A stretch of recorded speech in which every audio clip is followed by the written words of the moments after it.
तंत्र यज्ञ भूमि में चल रहा है। आज के व्याख्यान शुरू करने से पहले मैं आप सभी का पुनः एक बार स्वागत।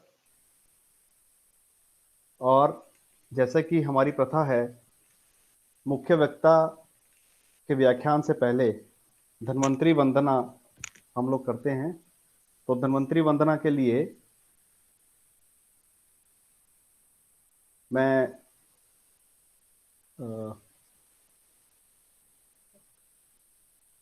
आपको आमंत्रित करता हूं।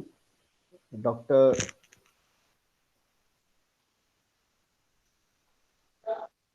दीक्षा।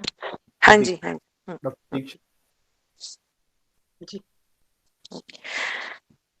नमामि धन्वन्तरिमादिदेवं सुरासुरे वन्दितपादपद्म लोके जरारोगभयमृत्युनाशं दातारमीशं विविधौषधीनां च व्योमवात अवनिवारिवहनिं पंच प्रपंचात्मक देहभाजं संताप जरा ज्वरांतकं नमामि धन्वन्तरिमादिदेवम् नवीन नीलमुदकान्तिकान्तं शान्तं हरे द्वादशमाख्यमूर्तिं पूर्तिं शतानां सुमनोरथानां नमामि धन्वन्तरिमादिदेवम्।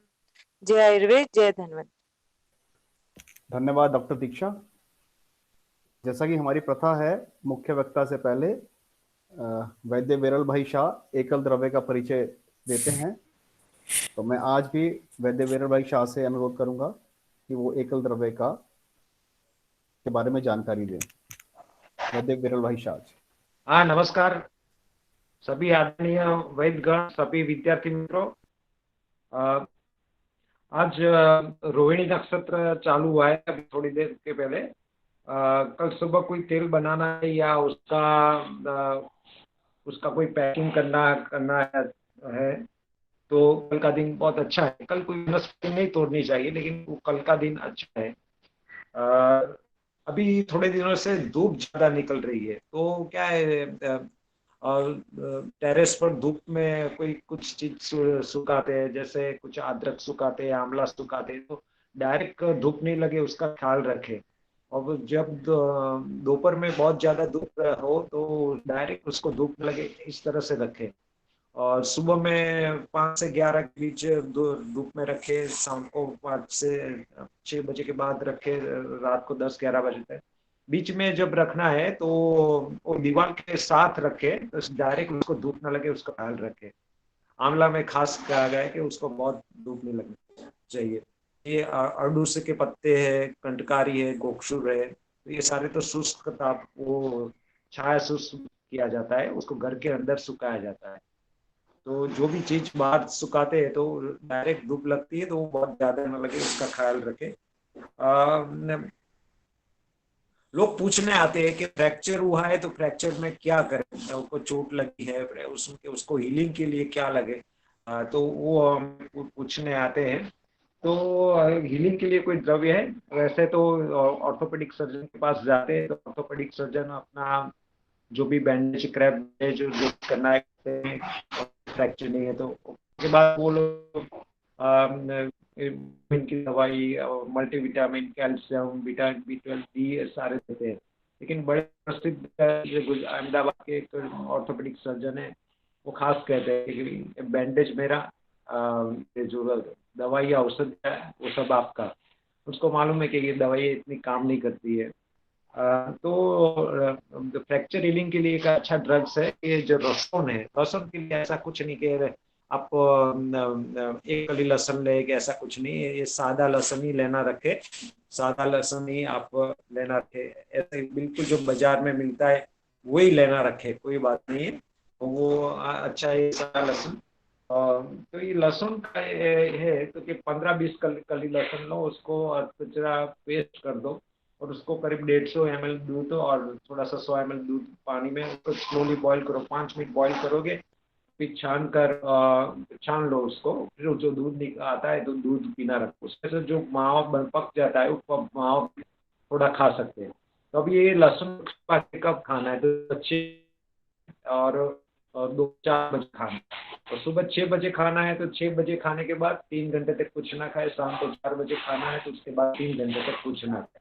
जरूरत के हिसाब से रात को सोते समय हरित की टैबलेट 3 या 4 2 ग्राम के हिसाब से ले सकते हैं, और सुबह 9 बजे जरूरत है तो दसन घनवटी ले सकते हैं। जब ये लहसुन सिरपा ये बगसदान या किसी को मोच आई है तो तब लेना है। तो लाल हरी मिर्च में फिर ये गर्म चीज नहीं खाएं, और कोई खट्टी चीज भी कुछ खाने की जरूरत नहीं है, टमाटर नींबू ऐसा कोई सौर कुछ खाने की जरूरत नहीं है। और उसमें जब ये चल रहा है तो पका हुआ मूंग है, मूंग का पानी है, सेकी रोटी है, खाखरा है, कड़क रोटी है, रोटी की जरूरत तो देना है। और ये मूंग की दाल का तो 10 मिनट पर उसका बिना फर्मेंटेशन का ढोकला बनाकर खाए, इस तरह का आहार रखें। तो इस तरह से करने से फ्रैक्चर हीलिंग में बहुत जल्दी से लाभ होता है। और एक्सटर्नल यूज के लिए आप आम्रदी लेप लगा सकते हैं, जैसे आंबा हल्दी बहुत अच्छी काम करती है। जैसे भी हार्डवेयर है, जो ट्रेडिशनल हार्डवेयर है, तो उनके पास आंबा हल्दी होती है, आंबा हल्दी होती है, उसमें अच्छी की हल्दी भी डाल सके और अच्छी क्वालिटी का गैरिक, शुद्ध गैरिक भी डालकर फिर उसका भी लेप किया सकता है, उसका भी पटबंधन किया जाता है। तो उसका आप लेप करिए तो अच्छा रहता है। आप सूंठी का भी लेप कर सकते हैं, सूंठी अच्छी क्वालिटी की सूंठी पाउडर से 1 चम्मच पाउडर 2-3 चम्मच पानी में मिलाकर थोड़ा सा गर्म करें 1-2 मिनट, और फिर उसका लेप भी कर सकते हैं। मेरा अनुभव है कि लड़के मैचिस बॉल रख रहे थे, एक लड़के ने फुल टॉस बॉल में डाला तो सीधा उसके पैर एंकल जॉइंट के अगले के बाद में लगा, तो जॉइंट में लगा तो वहाँ पे सूजन हो गई थी। तो ये सूंठी के लेप से अच्छा हो गया। तो इस तरह से एक्शन वैसे कल्पना की परीक्षा में भी आता है ये लहसुन सिरपाक, सूंठी सिरपाक, लेकिन एक काम की चीज है, दोनों काम का, सूंठी सिरपाक भी काम का चीज है और ये लहसुन सिरपाक भी काम है। उरसुन में भी लाभदायी है, वातिक गुल्म में ये दिया गया है, ये चरक संहिता में वातिक गुल्म अध्याय में वातिक गुल्म की चिकित्सा में दिया गया है। विकृति में भी लाभदायक है, एप्सिस में भी आप देख सकते हैं।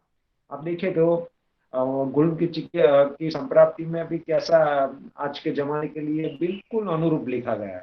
हमारे कई लोग तो क्या डायबिटीज के ट्रीटमेंट के लिए आते हैं, लेकिन डायबिटीज में जो भी कॉम्प्लिकेशन भी बताया, मुझे यहाँ दुखता है, यहाँ पे ऐसा सेंसेशन होता है, यहाँ झंझनाहट हो रही है, ऐसा टिंगलिंग सेंसेशन हो रहा है, ऐसा ऐसा होता है, लेकिन उसकी संप्राप्ति चालू होती है कोष्ठ में से, चालू होती है कोष्ठ में वायु से ही चालू होती है।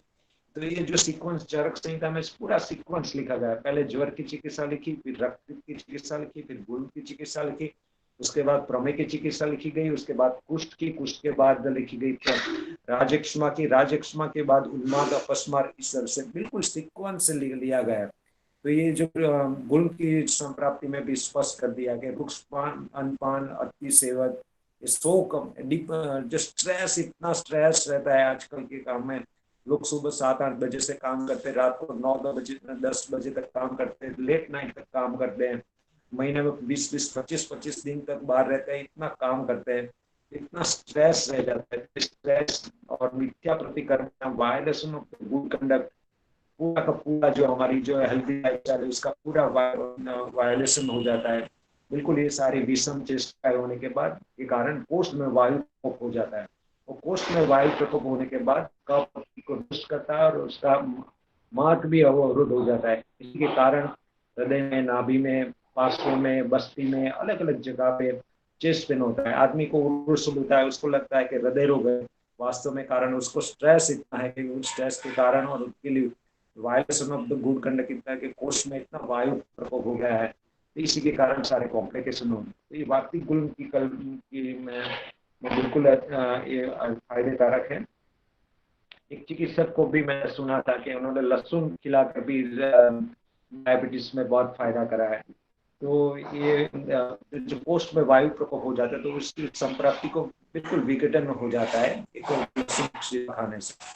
तो फ्रैक्चर में विटामिन डी सारे लेते हैं, 1000 रुपये की एक हफ्ते की दवाइयाँ आती है। आप ऑर्थोपेडिक सर्जन के पास जाओ तो इतनी दवाई आती है, एलोपैथी की कोई भी दवाई लो, की दवा लो, विटामिन बी खुद दवाई सबकी साइड, उसका कोई मतलब नहीं है। हमारे बॉडी सिस्टम को ही ऐसा करिए कि बॉडी खुद खुद मैन्युफैक्चर, जो भी जरूरत है खुद मैन्युफैक्चर करे। तो ये रसम सिर्फ एक अच्छी रसम के लिए एक और भी चीज पे, जैसे बल्ला तक के बारे में कहा गया है कि इतनी इतनी चीजों का वर्ज्य करिए, तो उसमें भी पता है कि व्यायाम नहीं करना चाहिए, आतप नहीं करना चाहिए, गुस्सा नहीं करना चाहिए, और रिवेंज आइडियाज, बदले लेने की भावना, अति से अम्बूपान, अति से दूध पीना, ये सब अवॉइड करना चाहिए। ये खास लहसुन का जब सेवन करते तो दिखा गया है। हमारा एक और भी अनुभव है, और लोगों को, लोग बेचारे बहुत कहते हैं कि मेरे को इतना घुटने में दर्द है, यहाँ पे दर्द है, ऑस्टियोआर्थराइटिस, खास तौर पे ऑस्टियोआर्थराइटिस होता है, दोनों नी जॉइंट में लोगों को इतना पेन होता है। लोगों की चाल, उनकी जो चलने की क्षमता है बदल जाती है, उनके चलने की जो स्टाइल वो भी बदल जाती है। बेचारे इतने होते हैं कि जवानी में जब जवान थे तब इतना काम किया कि अपने घुटनों को इतना घिसवा दिया कि अब अभी चलने में इतनी तकलीफ, ऑस्टियोआर्थराइटिस है। तो उसके लिए भी देश श्रोतासी विक्तानी और जो संप्राप्ति है उसका भी विघटन लहसुन करता है। तो लहसुन का तेल बनाने, लहसुन का तेल अच्छी क्वालिटी का काले तिल का तेल लाए और लहसुन का तेल बना ले। नहीं है तो थोड़ा सा रोज 20 ml लहसुन के तेल में थोड़ी सी 8-10 कली लहसुन को पीस कर उसको ककड़ा कर उसका तेल बना ले। उस तेल, गरम गरम तेल दोनों घुटनों में सुबह में स्नान करने के बाद भूखे पेट लगाए और 5 मिनट तक लगाते रहे। थोड़ा सा सेक, पहले सेक करके भी लगा सकते हैं, तेल लगा के भी कर सकते हैं, क्योंकि लोगों को पेन किलर लेंगे तो कितना नुकसान होगा। तो ये बहुत अच्छी चीज है, लहसुन का तेल का लेने से भी अच्छा है। इसी तरह से रसम दूध पर विधिवत से बना सकते हैं। अच्छा देसी गाय का घी है, वो भी अलग अलग खाने में लगाने में और इस तरह से वातिक व्याधि में अच्छा काम है। रसम खाकर ठंडी चल गई हो, ऐसा वैद्यों में सुना गया है। ये हमारा रसम क्षिपा के बिल्कुल साइंटिफिक है। जो वहाँ पे एलोपैथी में कोई भी एंटीकोगुलेंट दवाई होती है डायरेक्ट दी जाती है, तो हमारे अलग अलग अलग कल्पना से ली गई है। मैंने पहले भी तर्ज में बताया, तर्ज के साथ शर्करा मिक्स की जाती है, उसमें आमलकी का प्रास मिक्स किया जाता है। तो ये लहसुन को नुकसान न हो हमें, इसकी वजह से ये लहसुन का क्षीरपाक बनाया जाता है। रसम कल्प में के बारे में काश्यप संहिता में बहुत आता है, उसमें लिखा गया है कि जो भी विधिवत उसका उपयोग करते हैं उस स्त्री का वंध्यत्व नहीं रहती, उनका स्वास्थ्य बहुत अच्छा रहता है। पुरुष में भी वंध्यत्व नहीं रहता है, उनका भी स्वास्थ्य अच्छा रहता है। और आने वाली एक और बात की, 28 तारीख को होली है, उस दिन अग्निदेव का विधिवत प्रागट्य करके फिर उसका सेक करे आधा घंटा 1 घंटे तक, और जो भी चीज आपको माफक नहीं आती वो होली की जो अग्नि है उसमें उसकी आहुति दे, तो स्वास्थ्य के लिए बहुत अच्छा है। कोरोना के लिए बहुत अच्छा है, सारे बैक्टीरियल इन्फेक्शन, कम्युनिकल डिसीज के लिए ये होली की अग्नि में अपने शरीर को तपाना से अच्छा रहता है। वैसे भी प्रतिशाय का श्वास, वात व्याधि, हाइपरटेंशन, बहुत सारी बीमारियों, कैंसर के सेल भी डिस्ट्रॉय हो सकते हैं। ये होली का त्यौहार है, बिल्कुल साइंटिफिक है, वो जरूर बनाए 28 तारीख को। तो लहसुन के लिए अभी इतना ही, और बहुत लहसुन के बारे में कुछ है। प्लांडू के बारे में भी लोग आते हैं, पेशेंट खुद बताते हैं कि हमने लहसुन का ये प्लांडू का, ये प्याज का हमने इस तरह से उपयोग किया, ऐसा फायदा होता है। तो इसके बहुत सारे फायदे हैं, और गाँव में भी लोग बहुत अच्छी तरह उसका उपयोग कर सकते हैं। अच्छी तरह साइंटिफिक उपयोग करें तो अच्छा है। तो किसी को भी फ्रैक्चर हुआ हो तो इस तरह से लहसुन का छिड़का दे सकते हैं, तो लहसुन का छिड़का को दे सकते हैं। और साथ में करना है तो जब भी फ्रैक्चर हो तो जब भगवान शनिदेव का मंत्र का जाप करें, शनिदेव को संतुष्ट करने के लिए शनिवार को उड़द की दाल का हलवा बनाकर भगवान शनिदेव को भोग लगाए, वो सब चीज अच्छी है।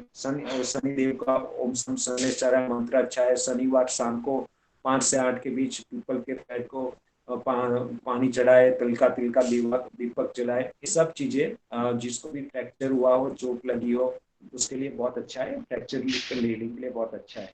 तो साथ साथ में ऐसा भी किया करे तो अच्छा है। तो आज के लिए इतना ही, धन्यवाद। और कोई प्रश्न हो तो मुझे जरूर पूछिए। नमस्कार। धन्यवाद वैद्य विरल भाई शाह। हमेशा की तरह आपने बहुत अच्छे से और आसान शब्दों में अस्थि भग्न में प्रयुक्त होने वाले द्रव्यों का के बारे में जानकारी दी। एक पिछले सप्ताह हम पे एक प्रश्न पूछना, आप शायद नहीं थे उस समय पर, वो एक क्वेश्चन है, अगर आपकी आज्ञा हो तो हम पूछ सकते हैं। हाँ बार जरूर बोलो, जरूर बोलो बोलो।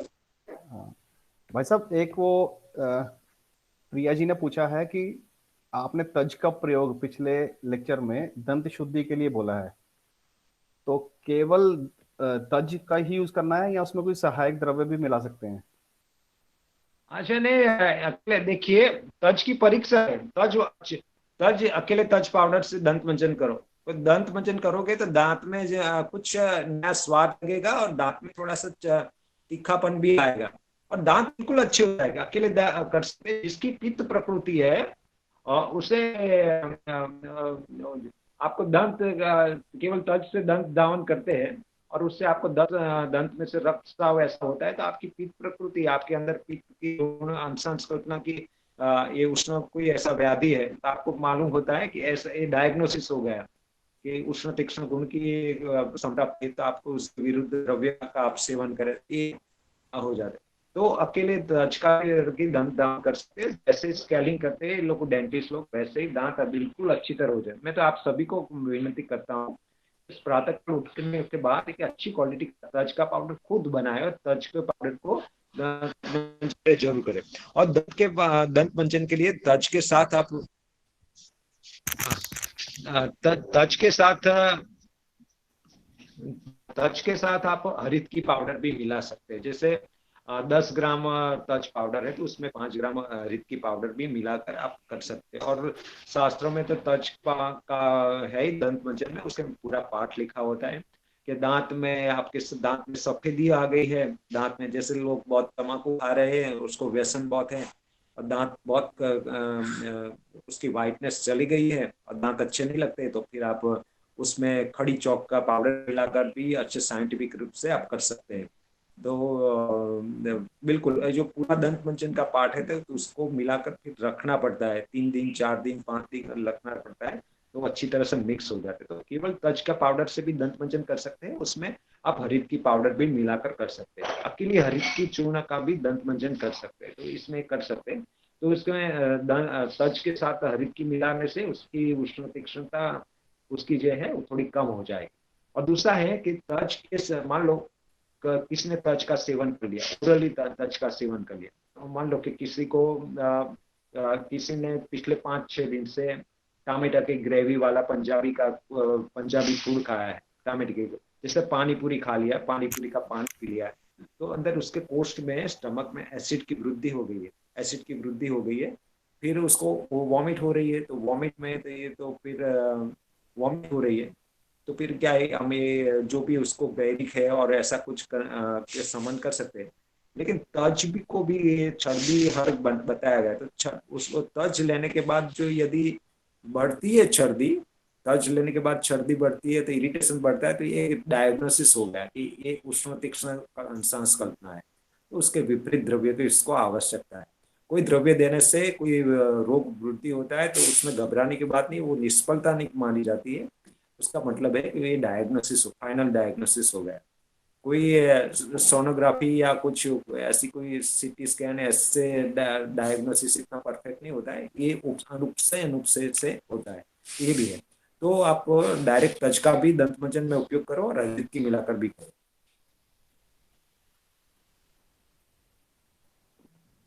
हाँ बोलो। धन्यवाद भाई साहब। हाँ जी। डॉक्टर साहब, डॉक्टर हेतल मैडम। जी, मैं लेक्चर से पहले थोड़ा सा एक विषय ये रखना चाह रही थी कि जैसे आज डॉक्टर अनुभा का लेक्चर था, मगर उनका कोविड टेस्ट पॉजिटिव होने के कारण वो आज लेक्चर डिलीवर नहीं कर पा रहे थे और कुछ इमरजेंसी क्रिएट हो गई, तो मैं स्पेशल धन्यवाद डॉक्टर अनामिका का करना चाहती हूँ कि आज इमरजेंसी हो गई थी, तो फिर कल जैसे ही डॉक्टर साहब से बात की कि ऐसे-ऐसे, क्योंकि हर 2-3 महीने में डॉक्टर साहब इमरजेंसी हो जाती है और इस बार तो बहुत समय बाद हुई है, मुझे लगता है कि 200वें लेक्चर में हुई थी, जब डॉक्टर अनिल सर की तबीयत थोड़ी-सी ऐसे थ्रोट इन्फेक्शन वगैरह के कारण खराब थी, तो 286 थोड़ा फासला बढ़ गया इस बार। तो बहुत-बहुत धन्यवाद डॉक्टर साहब, विश्व आयुर्वेद परिषद की ओर से आपका बहुत-बहुत धन्यवाद कि ज्ञान यज्ञ में आपने पुनः आहुति के लिए तुरंत अपनी सहमति जताई और मैं आपका हृदय से धन्यवाद करती हूँ। प्लेजर टोटली मेरा है, आप कभी भी बोलिए। जी जी जी मेरा डॉक्टर तो भाग्य है, आप नहीं बोलिए मैम प्लीज, आप बड़े हैं, आप ऐसे नहीं बोलिए। साहब। थैंक यू डॉक्टर साहब, थैंक यू। और डॉक्टर विकास आप आगे प्रोसीड कर लीजिए, बस ये विशेष धन्यवाद बनता था, इसलिए मैंने पहले सोचा कि इसके लिए कहना चाहिए। धन्यवाद। धन्यवाद डॉक्टर साहब। वैद्य विरल भाई शाह, विरल भाई, एक प्रश्न और है। ये हम लोग अस्थि भगन की बात कर रहे हैं, तो हाँ। डॉक्टर श्वेता पूछ रही हैं, इसमें शनि की हमने बताई दैव उपासना चिकित्सा करने के लिए, तो उसका क्या रोल इसमें डॉक्टर साहब पूछ रहे हैं? हाँ, शनि तो का ये जो भी शनिदेव के प्रभाव से सारे फ्रैक्चर की हीलिंग में फायदा ही होता है, उसमें डेफिनेटली होती है। आप देखिए कि जिसका शनि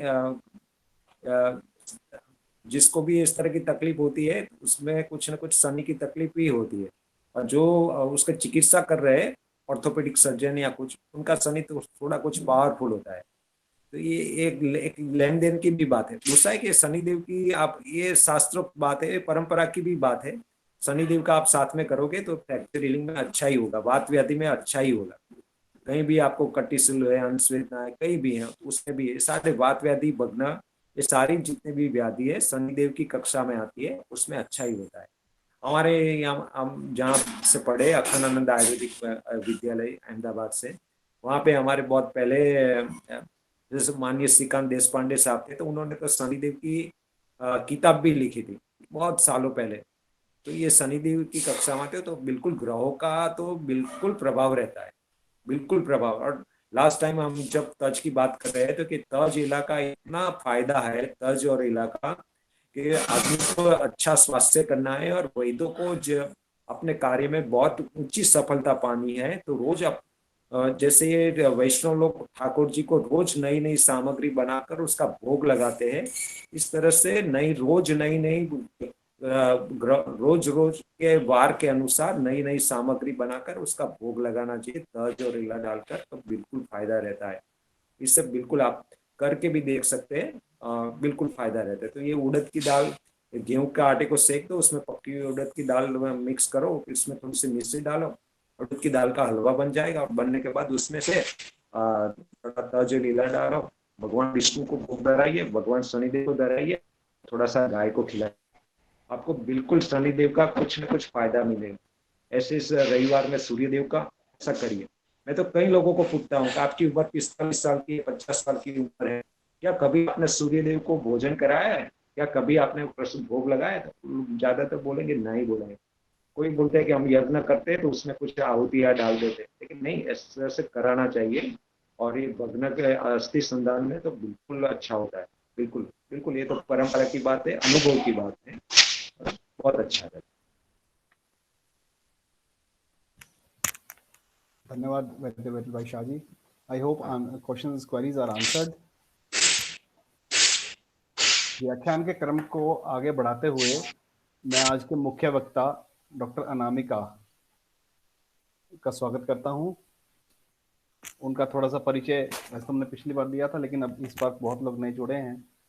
तो doctor Anamika, presently she is working as a lecturer in PG department of Shalya Tantra in Shri Krishna Government Ayurvedic College, Kurukshetra.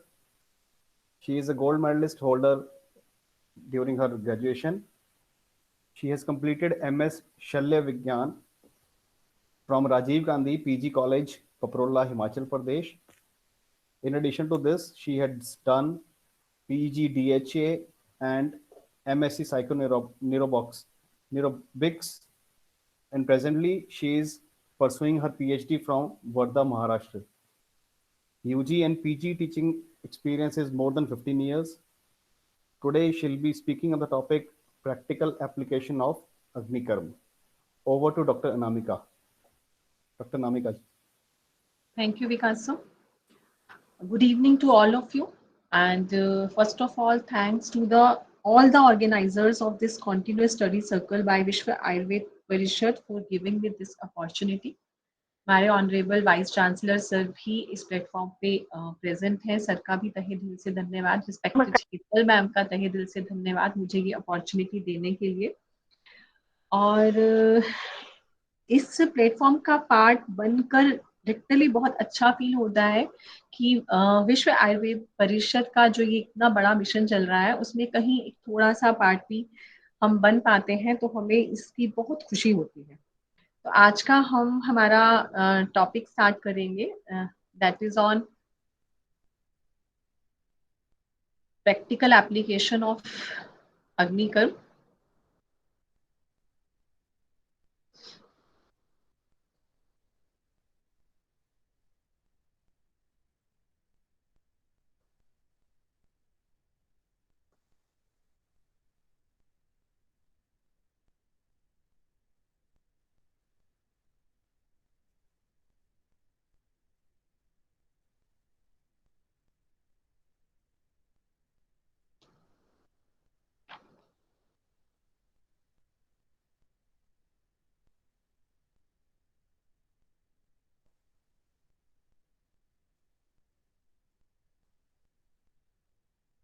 मेरी स्क्रीन विजिबल है सबको?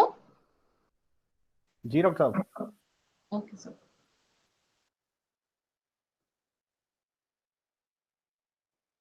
Practical application of agnikarma, last week के लेक्चर में हमने बात की थी जलोकाचारण के बारे में, जो अपने आप में एक बहुत इंपॉर्टेंट पैरासर्जिकल मेजर है जो बहुत जगह जिसका हम इस्तेमाल करते हैं। हमने देखा प्लास्टिक सर्जरी में हम उसका इस्तेमाल करते हैं, गैंग्रीनस डिसऑर्डर में हम उसका इस्तेमाल करते हैं, और पेन मैनेजमेंट थेरेपी में भी हम उसका इस्तेमाल आज की डेट में बहुत सारी डिजीजेस में करते हैं। सेम वे हमारे पास एक और बहुत ही इम्पोर्टेंट पैरासर्जिकल मेजर है अग्निकर्म, जिसका हम पेन मैनेजमेंट में बहुत सारे डिसऑर्डर्स में पेन मैनेजमेंट में हम उसका बहुत एक्सटेंसिवली यूज करते हैं। और इसको डिटेल में पढ़ने से पहले हम सबसे पहले हमारी परंपरा के अनुसार भगवान धन्वंतरी के चरणों में प्रणाम करते हैं और अपने टॉपिक को स्टार्ट करते हैं। तो अगर हम देखें अग्निकर्म, अग्निकर्म इस वर्ड से हमें क्या समझ में आता है? इस शब्द से हमें समझ में आता है ऐसा कर्म जो हम अग्नि की सहायता से करते हैं। डेफिनेटली जब हम यहाँ पर किसी प्रोसीजर की बात कर रहे हैं तो हम उसकी बात किस रेफरेंस में कर रहे हैं? किसी ना किसी डिजीज में थेरेपेटिक पर्पस के लिए उसका इस्तेमाल करने के लिए हम उस प्रोसीजर की बात कर रहे हैं। तो जहां पर भी हम अग्नि का इस्तेमाल करके कोई ऐसा प्रोसीजर करते हैं जिसकी हेल्प से हम किसी डिजीज में रिलीफ लेते हैं या उस डिजीज को क्योर करते हैं, उस डिजीज को मैनेज करते हैं, तो उस कर्म को हम कहते हैं अग्निकर्म। तो अगर हम इसे डिफाइन करना चाहें तो we can define it that the therapeutic use of agni is described as अग्निकर्म।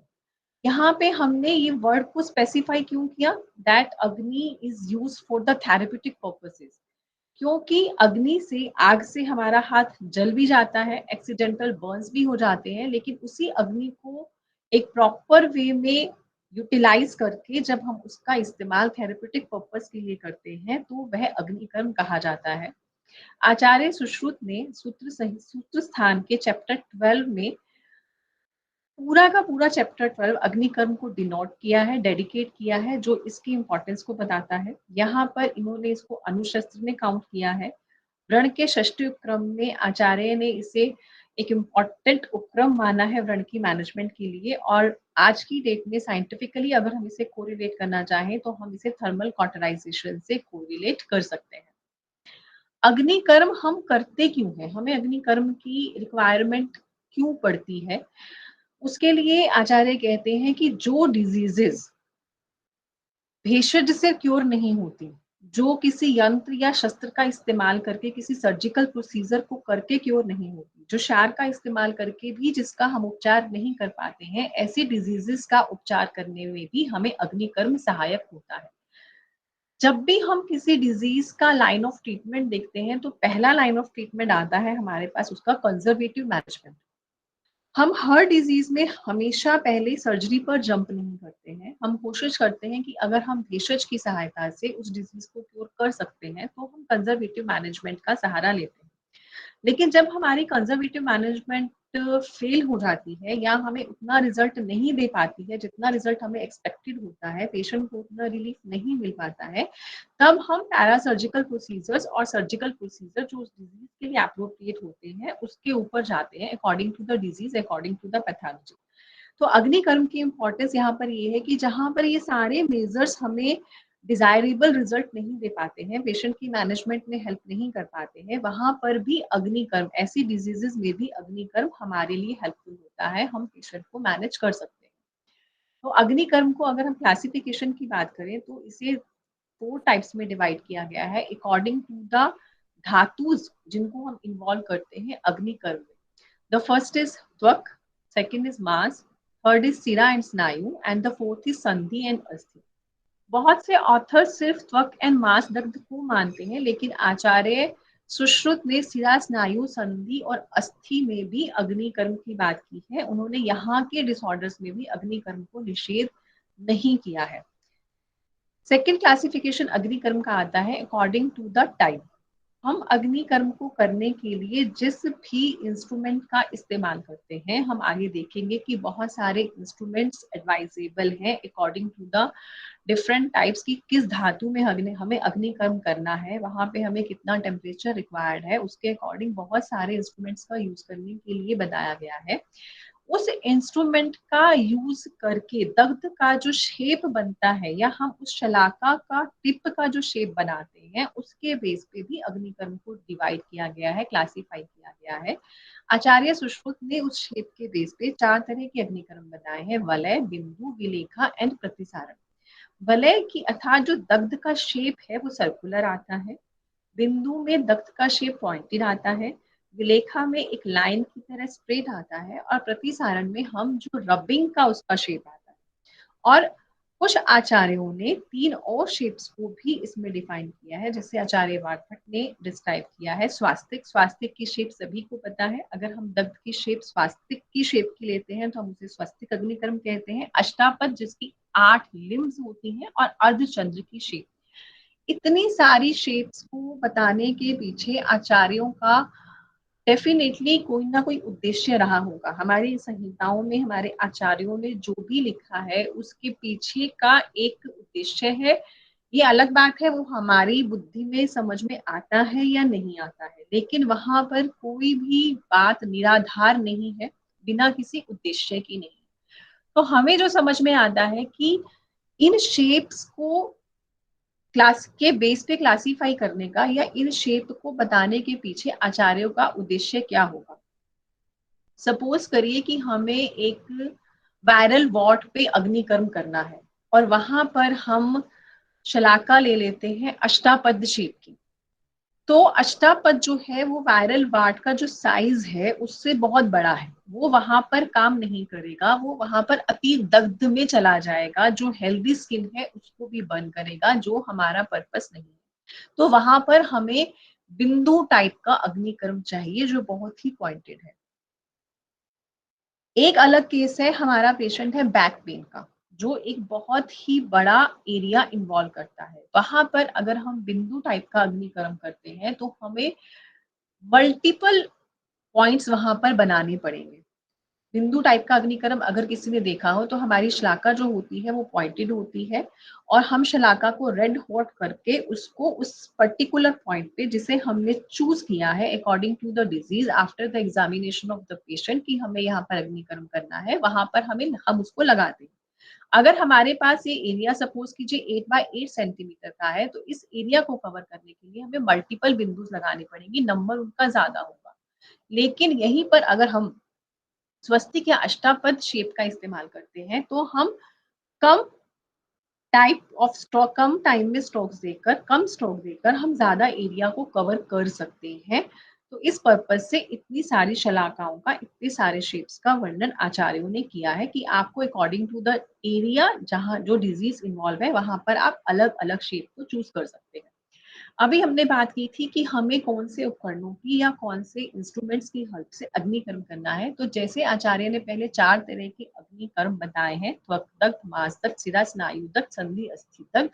इन सभी टिश्यूज में अग्नि का इफेक्ट पहुंचाने के लिए उन्होंने अलग अलग उपकरणों का इस्तेमाल बताया है। जैसे कि त्वक दग्ध के लिए आचार्यों ने पिपली, अजाशकृत, गोदंत, शर और शलाका का इस्तेमाल करने के लिए बताया है। पिपली आप यहाँ देख सकते हैं, पिपली का इस्तेमाल करके हम त्वक दग्ध करते हैं, इसको हॉट करके। अजाशकृत है, गोदंत है, शर जो पहले के टाइम में जो हमारे बाण जो एरोज यूज होते थे उसको गर्म करके भी हम इस्तेमाल कर सकते हैं। शलाका, यहाँ पे हमने जो शलाका दिखाई है दैट इज अ पंच धातु शलाका, जिसको हम आगे डिस्क्राइब करेंगे। लेकिन शलाका किसी भी मेटल की हो सकती है।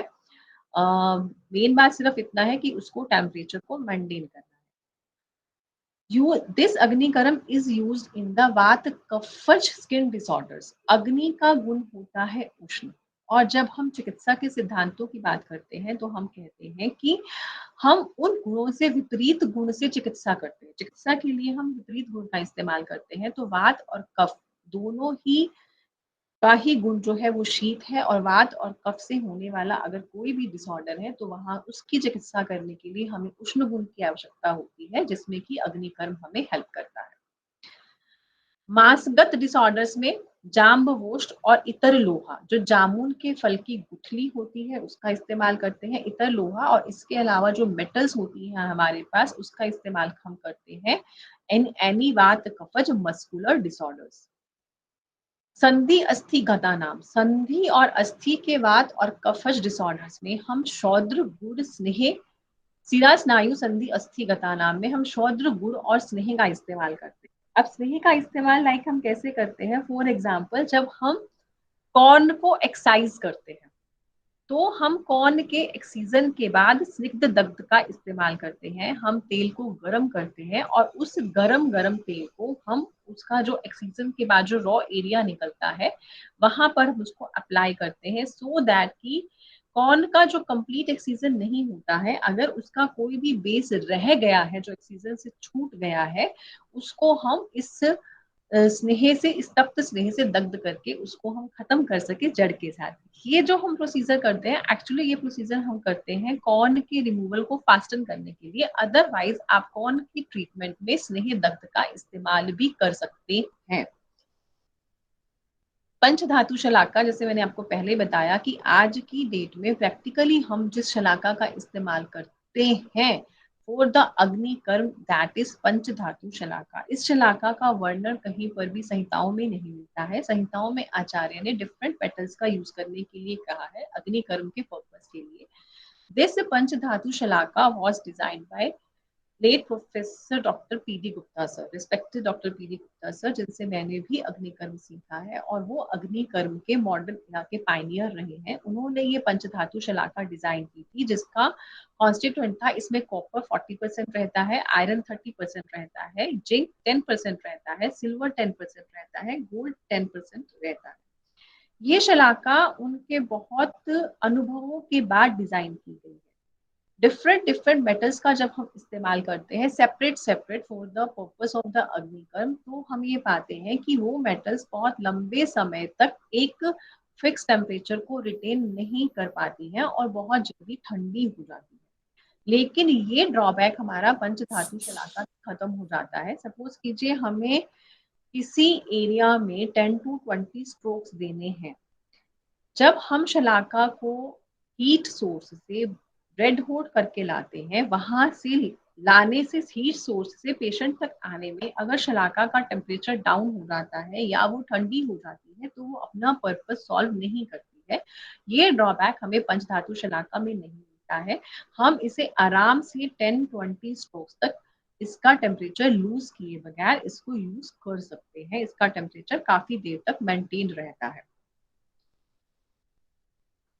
इतने सारे जो पहले इंस्ट्रूमेंट्स या उपकरणों का वर्णन आचार्यों ने किया है त्वक दग्ध के लिए, मांस दग्ध के लिए, सिरा स्नायु संधि और अस्थि दग्ध के लिए, उनका पर्पस क्या रहा होगा? उन्होंने किसी एक ही सिंगल इंस्ट्रूमेंट का इस्तेमाल कर हर धातु की डिसऑर्डर में क्यों नहीं कर लिया? तो उसका जो पर्पस हमें समझ में आता है वो ये समझ में आता है कि जितने डिफरेंट, अब जितना टेम्परेचर पिपली अटेंड करेगी और जितना टेम्परेचर एक आयरन की शलाका अटेंड करेगी, उन दोनों में डिफरेंस होगा।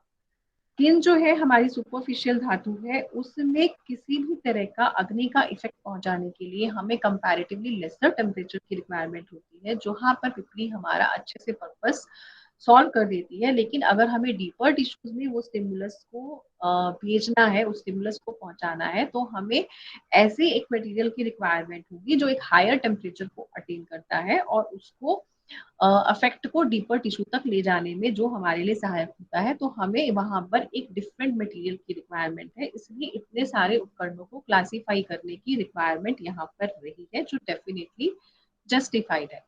अब बात आती है कि हमें अग्निकर्म को करना कहाँ कहाँ पे है।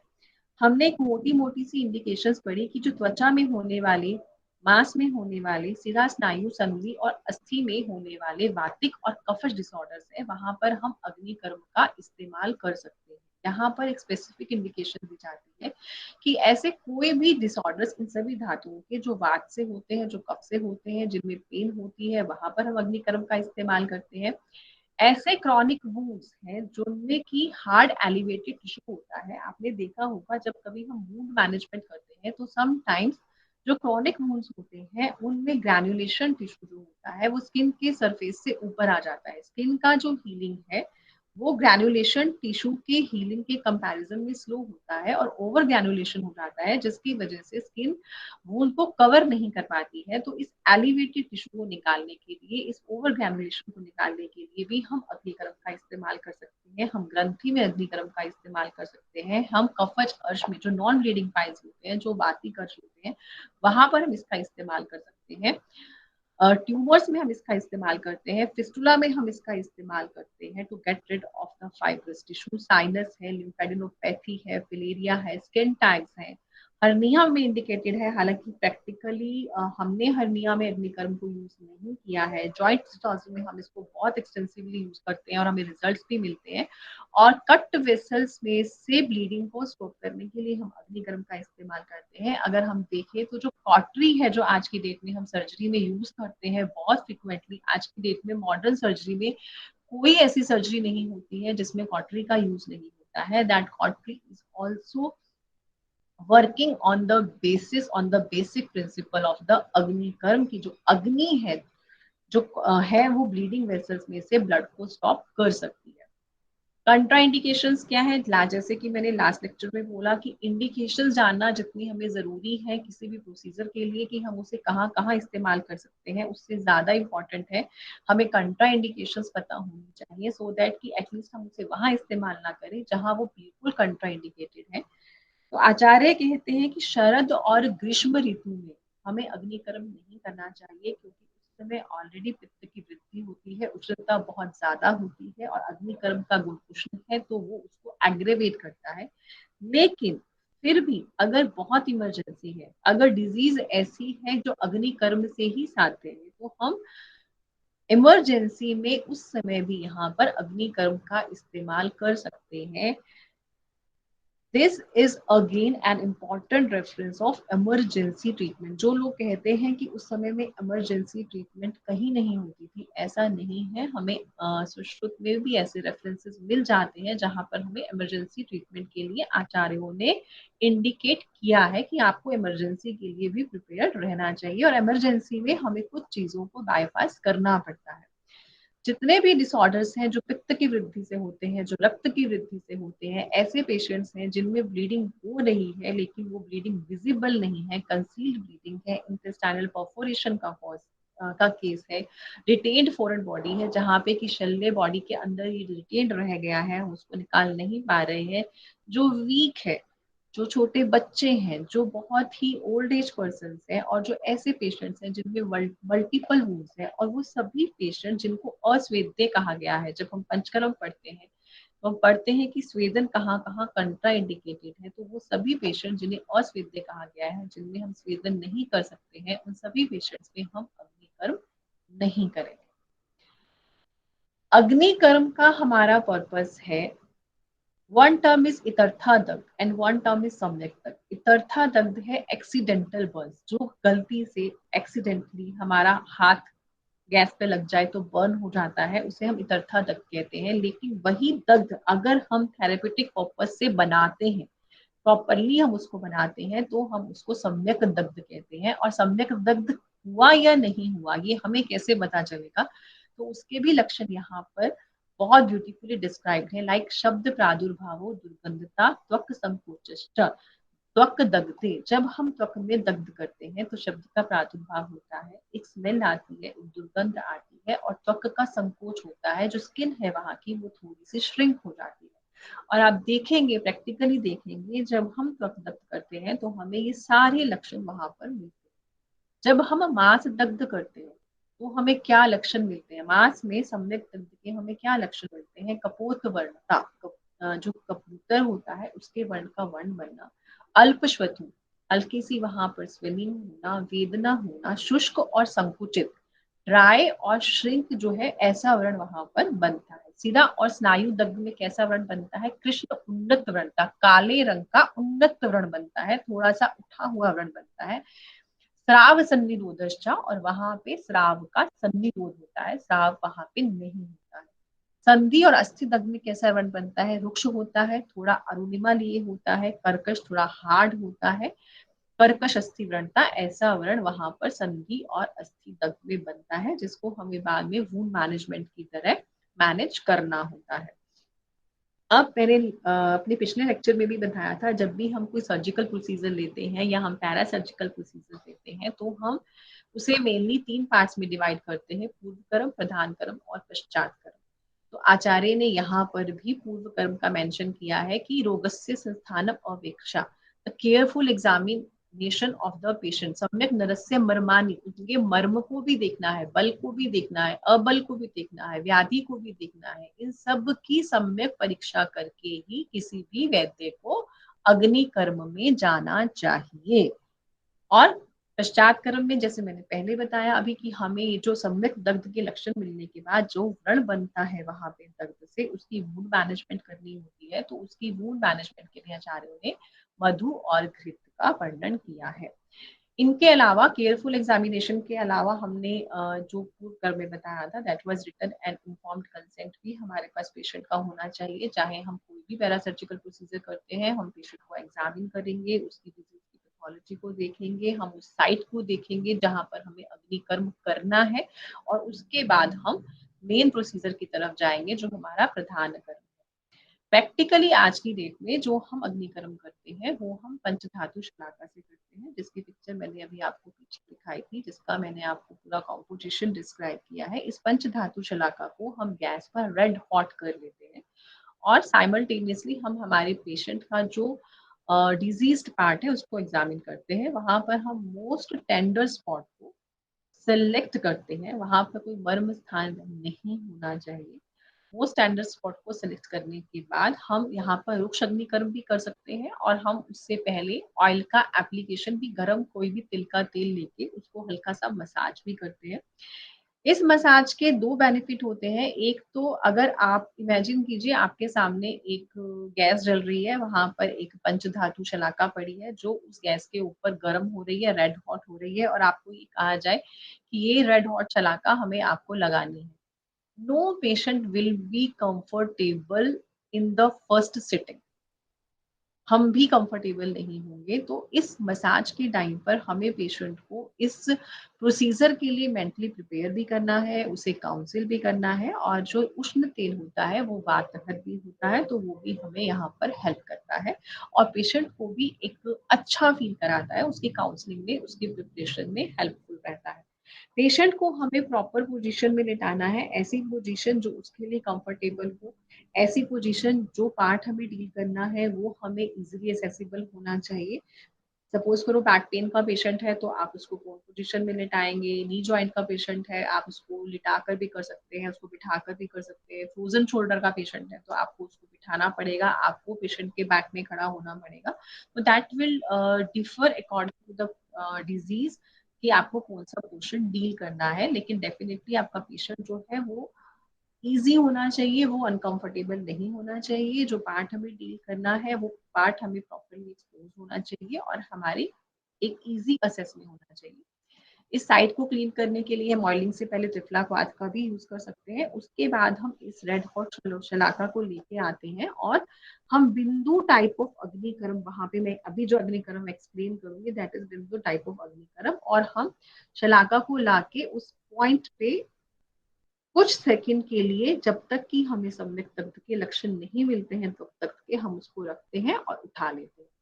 और इमीडिएटली इसको लगाने के बाद हम वहां पे घृत कुमारी स्वरस को लगाते हैं to alleviate the burning sensation. और घृत कुमारी का हमें एक बेनिफिट और होता है कि पेशेंट्स बहुत एंशियस रहते हैं ये सोच के कि इस अग्निकर्म से जो स्कार बनेगा वो जाएगा या नहीं जाएगा। वो कॉस्मेटिकली पेशेंट के लिए बहुत अच्छी फीलिंग नहीं होती है, स्पेसिफिकली अगर पार्ट एक्सपोज्ड है तो।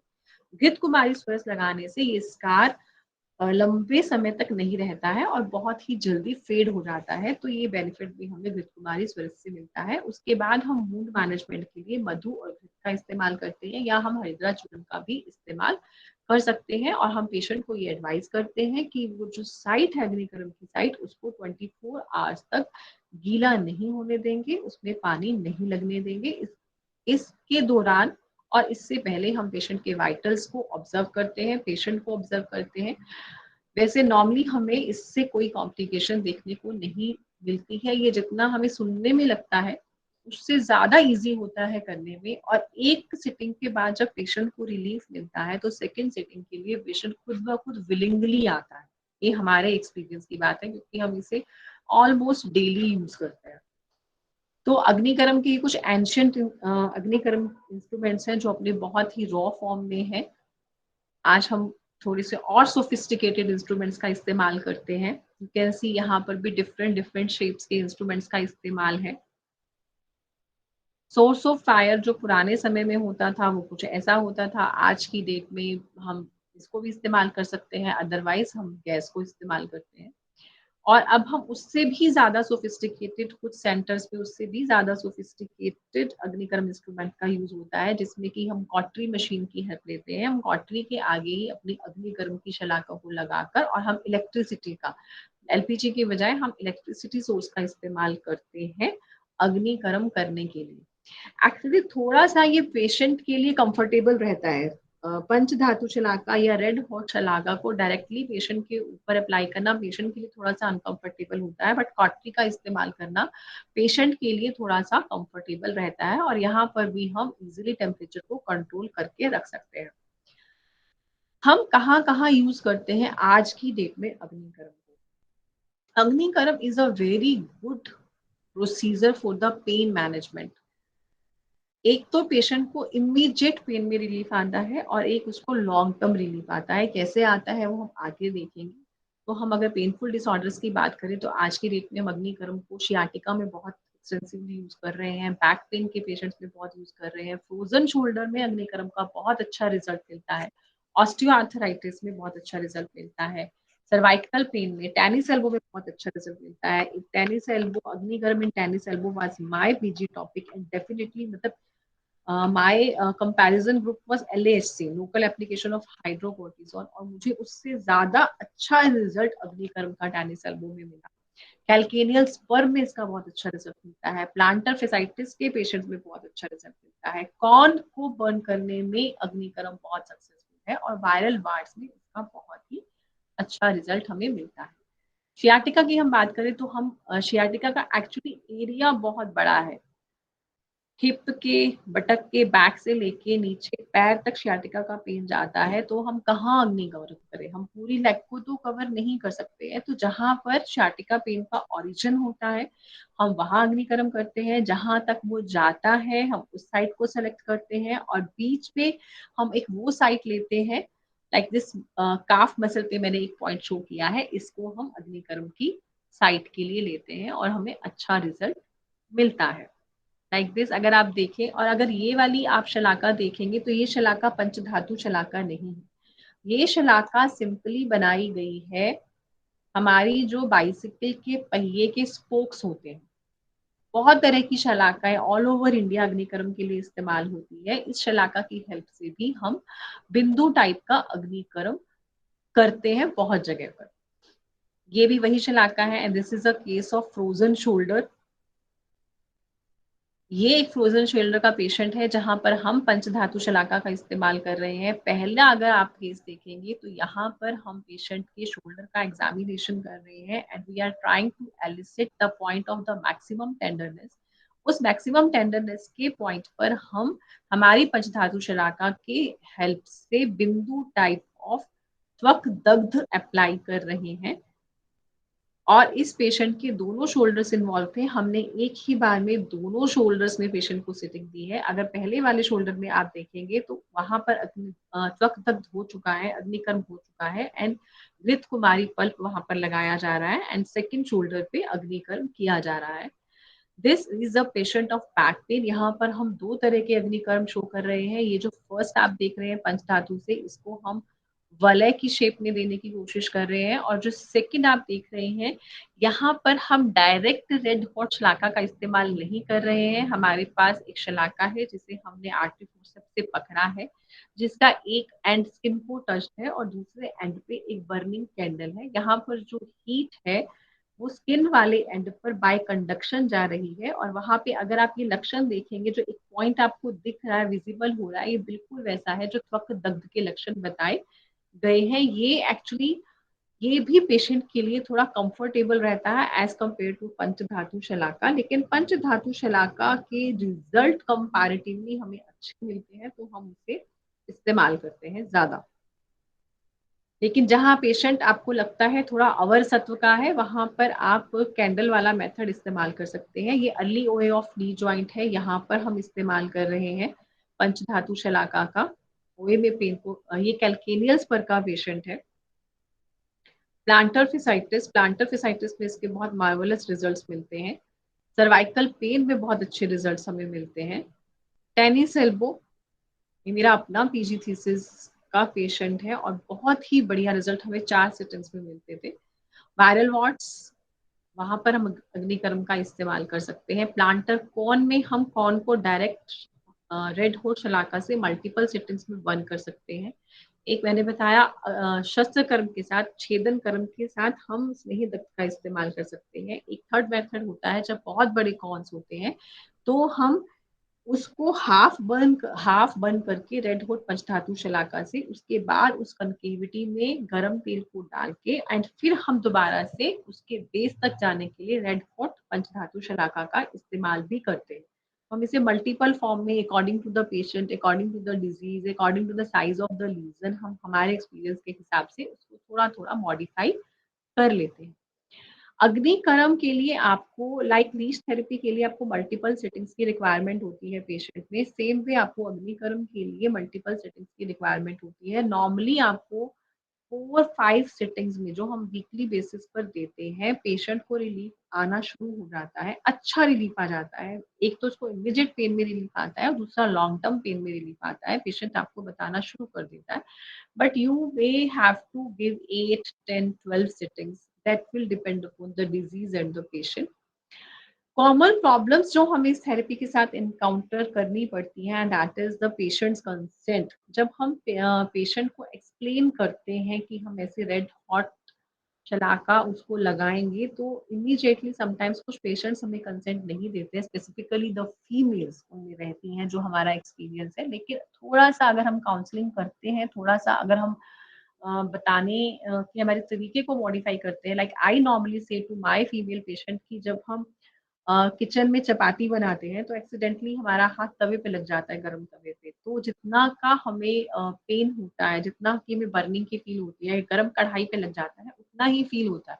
उतना पेन हम डेली बेसिस पे फील करते हैं, उससे हमें कोई दिक्कत नहीं होती, तो उसमें ही इतना पेन होता है। तो वो हम पे डिपेंड करता है कि हम हमारे पेशेंट को किस तरीके से काउंसल करते हैं, समझाते हैं, उससे मेंटली प्रिपेयर करते हैं। स्कार फॉर्मेशन पेशेंट के लिए थोड़ा सा ट्रबलसम रहता है, स्पेसिफिकली जो पेशेंट्स कॉस्मेटिकली थोड़े ज़्यादा एंग्शियस होते हैं, लेकिन वहाँ भी उन्हें अगर हम काउंसल करते हैं कि ये बहुत जल्दी चला जाता है, सुपरफिशियल स्कार होता है, तो मेनी पेशेंट्स गेट रेडी। थोड़ा सा आपको स्किल की रिक्वायरमेंट होती है कि आपको इसको कैसे परफॉर्म करना है डिफरेंट साइड्स पे। बर्न इंजरी होने के चांसेस होते हैं, लेकिन अभी जैसे मैंने पहले लेक्चर में पढ़ा कि अगर किसी मेडिसिन का कोई इफेक्ट ऐसा आता भी है तो उसे हम निष्फलता नहीं कहते हैं, सिर्फ हमें अपने आप को स्किलफुल बनाना है। ऐसे किसी भी कॉम्प्लिकेशन को मैनेज करने के लिए भी अगर थोड़ा सा एक्स्ट्रा बर्न होता है तो हम इतने स्किल्ड होने चाहिए कि हम उसको मैनेज कर सकें। हमें हर कॉम्प्लिकेशन का पता होना चाहिए और उस कॉम्प्लिकेशन को हमने कैसे मैनेज करना है उसमें हम स्किलफुल होने चाहिए। अब बहुत से लोग कहते हैं कि अग्निकर्म काम कैसे करता होगा। तो मोड ऑफ एक्शन को को समझने के लिए हम अग्निकर्म कैसे काम करेगा, हम कुछ चीजों को देखते हैं। हमने बोला कि हम अग्निकर्म का इस्तेमाल वहां करते हैं जहां पर पेन होती है, पेनफुल डिसऑर्डर्स में हम इसका इस्तेमाल करते हैं, और जहां पर पेन है वो बिना वात की नहीं होती। वात के गुणों के एग्जैक्टली विपरीत है अग्नि के गुण, तो ये अपने विपरीत गुण से वात और कफज डिसऑर्डर्स में काम करता है। This is explanation of mode of action of अग्निकर्म on Ayurvedic basis. इसको हम थोड़ा सा मॉडर्न के बेस पर भी एक्सप्लेन करने की कोशिश करते हैं कि ये कैसे काम करता है। अगर आपने पेनफुल डिसऑर्डर्स में देखा होगा तो आज जितने भी डिसऑर्डर्स की हमने बात की, उन डिसऑर्डर्स में मेडिसिन बहुत ज़्यादा हेल्पफुल नहीं होती है, और पेशेंट्स जो हैं they go for the physiotherapy, and physiotherapy में extra corporeal shock wave therapy use होती है, इंफ्रारेड कोगुलेशन यूज होता है, शॉर्ट वेव डायाथेरेपी यूज होती है, नई टेक्निक है, टेंस यूज होती है। ये सारी की सारी जितनी टेक्निक्स है वो कहीं ना कहीं उनका जो बेसिक प्रिंसिपल है वो अग्निकर्म से आया है। जब हम अग्नि को अप्लाई करते हैं तो जो लोकल टेम्परेचर होता है वहां का रेज होता है, और लोकल टेम्परेचर का इफेक्ट जो वहां की ब्लड वेसल्स में आता है that is the dilatation of the local blood vessels. जब भी हमारा हाथ गर्म होता है, हीट टेम्परेचर उसका बढ़ता है, तो वेसल्स वहां की डायलेट हो जाती है। वेसल्स के डायलेटेशन से वहां पर टिश्यू परफ्यूजन इंक्रीज होता है, और टिश्यू परफ्यूजन इंक्रीज होने से जो एक पैथोलॉजी वहां पर इंफ्लेमेटरी पैथोलॉजी चल रही है उसमें जो मेटाबॉलिक वेस्ट एक्यूमुलेट होते हैं वो क्लियर हो जाते हैं। इन मेटाबॉलिक वेस्ट का एक्यूमुलेशन होना पेन का रीजन होता है, और इससे इन्फ्लेमेशन भी रिजॉल्व होता है जो पेन को अल्टीमेटली रिड्यूस करता है। इन द सेम वे जब टिश्यू परफ्यूजन बढ़ता है तो जो लोकल इन्फ्लेमेटरी मीडिएटर्स होते हैं जो रिलीज होते हैं in the process of inflammation और एक्यूमुलेट होते हैं वहां पर, उनका भी प्रॉम्प्ट क्लियरेंस होता है और इन्फ्लेमेशन रिजॉल्व होती है। ये एंटी इन्फ्लामेटरी की तरह काम करता है और पेन को रिड्यूस करता है। सेम वे जब लोकल टेम्परेचर किसी टिश्यू का इंक्रीज होता है तो उसका अपना, उस सेल का, उस टिश्यू का अपना लोकल बीएमआर बढ़ता है जो लीड करता है एनहांस परफ्यूजन को, और वहां पर ऑक्सीजन की एफिशिएंट डिलीवरी होती है जो अपने आप में इस्कीमिया को या जो डीजेनरेशन होता है उससे रिलेटेड टिश्यू इंजरी को हील करवाती है, जिसकी वजह से वहां पर होने वाली पेन जो है वो कम होती है, जो डिजीज है उसकी मैनेजमेंट होती है और वो क्योर होती है। One more explanation of the mode of action of agnikarma is कि जब हम अग्नि को अप्लाई करते हैं तो एक डिसेंडिंग पेन इनहिबिटिंग मैकेनिज्म होता है जो हम फिजियोलॉजी में पढ़ते थे, वो स्टिमुलेट होता है जो कि सेंट्रल नर्वस सिस्टम को स्टिमुलेट करता है, और उसकी वजह से सीएनएस के स्टिमुलेशन की वजह से एंडोजीनस ऑपियोइड्स का वहां पे रिलीज होता है जो कि पीओएमसी सेल्स से निकलते हैं आर्कुएट न्यूक्लियस के ब्रेन स्टेम में, जैसे कि एंडोमॉर्फिन्स है, डायनॉर्फिन्स है, और इन सब का इफेक्ट ये आता है कि वहां पर पेन जो है वो मिनिमाइज होता है, कम होता है। Another explanation of the mode of action of agnikarma is gate control theory of pain, जो ये कहती है कि जब हम एक नॉन पेनफुल इनपुट देते हैं तो वो गेट्स को बंद कर देता है टू द पेनफुल इनपुट। एक पेन हो रहा है, जब हम उस पेन के साइमल्टेनियसली दूसरा नॉन पेनफुल इनपुट देते हैं, या सपोज करो पेन के साइमल्टेनियसली हम हीट का इनपुट दे रहे हैं, तो जो पेन को लेकर जाने वाला गेट होता है वो शट डाउन हो जाता है, जिसकी वजह से पेन का सेंसेशन prevent होता है from traveling to the CNS system. Therefore, stimulation by the non-noxious input is able to suppress the pain. This gate control theory of the pain explains कि जो पेशेंट बोलता है अग्निकर्म करते ही, जब पेशेंट बोलता है कि मुझे पेन में रिलीफ है, जब आप फ्रोजन शोल्डर के पेशेंट्स में अग्निकर्म करेंगे तो जब हम बिफोर अग्निकर्म फ्रोजन शोल्डर के पेशेंट्स को एग्जामिन करते हैं तो इवन उनका मूवमेंट जो होता है शोल्डर का वो रिस्ट्रिक्टेड होता है। सपोज करो अगर वो बिफोर अग्निकर्म, अगर मुझे नहीं दिख रहा है मेरा वीडियो, अगर आप लोगों को दिख रहा है तो बिफोर अग्निकर्म अगर पेशेंट अपना आर्म को इतना रेज कर पाता है तो immediately after the sitting of the agnikarma उसका जो रेंज ऑफ मूवमेंट है वो बढ़ जाता है। यानी कि अगर पहले उसका पेन यहाँ पर ओरिजिन हो रहा था तो अब वो यहाँ जाके ओरिजिन होता है। ये जो इमीडिएट रिलीफ ऑफ पेन आता है उसको गेट कंट्रोल थ्योरी जो है वो एक्सप्लेन करती है। और उसके बाद जो पेशेंट को लॉन्ग टर्म रिलीफ आता है उसको ये सारी जो चीजें हमने पहले पढ़ी वो उसको एक्सप्लेन करती है। और जो हम कहते हैं कि जड़ से डिजीज का खात्मा होता है, जड़ से अग्निकर्म जो है उस डिजीज का उन्मूलन नाश करता है, उसको हम बहुत ब्यूटीफुली हम दोषिक प्रिंसिपल्स के बेस पे एक्सप्लेन कर सकते हैं। मेथड ऑफ एक्सप्लेनेशन, जो बेस ऑफ एक्सप्लेनेशन है दैट में डिफर, लेकिन ये डेफिनेट है कि अग्निकर्म का रिजल्ट हमें इन पेनफुल डिसऑर्डर्स में प्रैक्टिकली बहुत अच्छा मिलता है। और आज के टर्म में सिर्फ उसको मॉडर्न टर्म में एक्सप्लेनेशन करने के लिए कि ये कैसे काम करता है, जो लोग पूछते हैं जिनको बात पित्त कफ के बेस पे वो मोड ऑफ एक्शन नहीं एक्सप्लेनेबल होता है, उनके लिए हम इन थ्योरी के बेस पे अग्निकर्म के एक्शन को, उसके इफेक्ट को एक्सप्लेन करते हैं। तो this was all about the practical application of agnikarma in very short. Thank you very much. Thank you, Dr. Anamika. Thank you so. It was a nice, very informative, detailed, yet interesting presentation. We all were glued to the screens, and we were enjoying the information you're providing. And more than that, when you compared the pathways and the doshik involvement, so many answers maybe those who have doubts regarding Ayurveda and modern, their correlation, that were answered. Thank you, Dr. Namika. Itna emergency mein you have come and you have given a nice lecture. I won't say lecture, it was rather flow of information from your side. We were really blessed to have your lecture, ma'am. Thank you, Doctor. Thank you. Thank you. I don't see any queries right now. If anyone, no queries. So this shows your information has gone to masses. No queries. दोनों तरीके से हो सकता है वैसे ना। No, it was very informative. We really enjoyed this. ये भी हो सकता है कि नहीं समझ में आया हो। Is that so? No, मेरे को लगता नहीं ऐसा है. It was very good. Presentation was very good. Thank you, Dr. Namika. Thank you very much. Thank you, sir. Thank you. I'll thank all the participants who have participated in this lecture series, and they might have gone through the information which Dr. Anamika has provided. I thank you all for being present in this lecture. Doctor Vikas, एक question है, थोड़ा सा देख लीजिए doctor प्रिया। हाँ जी, अभी डाला है बस। Slide off.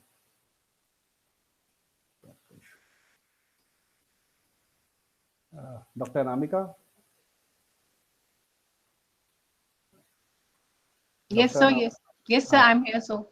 हाँ, एक क्वेश्चन है, इन द स्लाइड ऑफ स्थान और अग्निकर्म कर्कश वर्ण अस्थि स्नायु, कर्कश वर्ण का क्या अर्थ है? Hard to touch.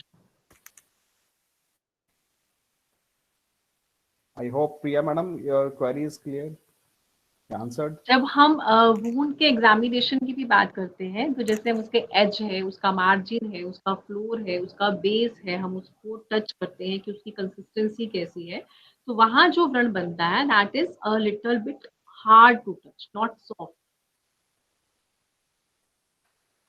I hope she is clear. Suppose कीजिए मांस में अगर हम दग्ध कर रहे हैं तो वहां का व्रण कैसा होगा, यू कैन इमेजिन।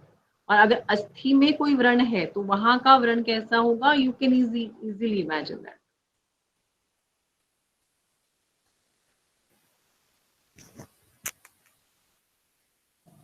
ठीक है डॉक्टर साहब, Priya has endorsed your reply. Thank you. Thank you so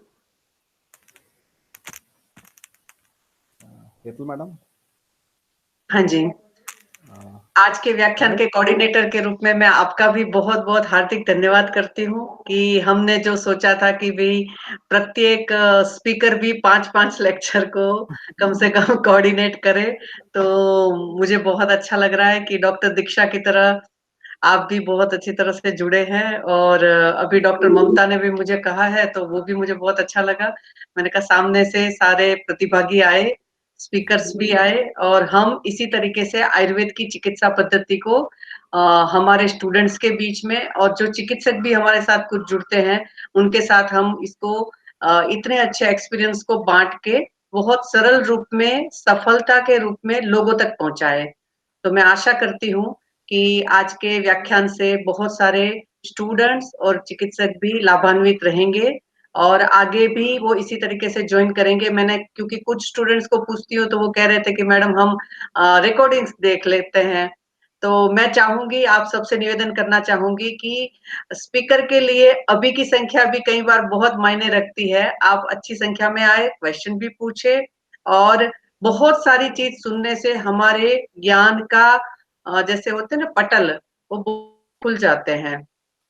हमें ज्ञान की अगाधता समझ में आती है और कहीं ना कहीं हम भारतवासी इसी के लिए दुनिया में जाने जाते हैं कि जहां तक्षशिला और नालंदा जैसी विद्यापीठ यानी विश्वविद्यालय है ना, लोगों को कुछ नहीं पता था तब हम 64 ब्रांचेस को रन करते थे। 64 ब्रांचेस, ये हमारा ओल्ड इंडियन लिटरेचर बताता है।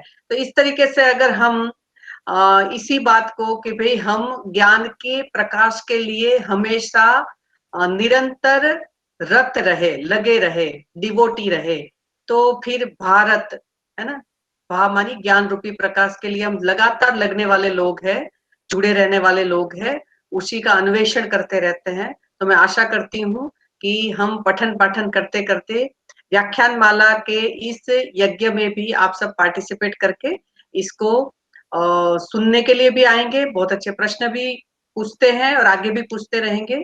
आप सभी का मैं डॉक्टर विकास के साथ साथ सभी पार्टिसिपेंट्स का और खासकर आज की हमारी स्पीकर डॉक्टर अनामिका जी का बहुत हृदय से धन्यवाद करते हैं कि इस ज्ञान रूपी यज्ञ में आज ने आपने एक इमरजेंसी आहुति दे रखी है।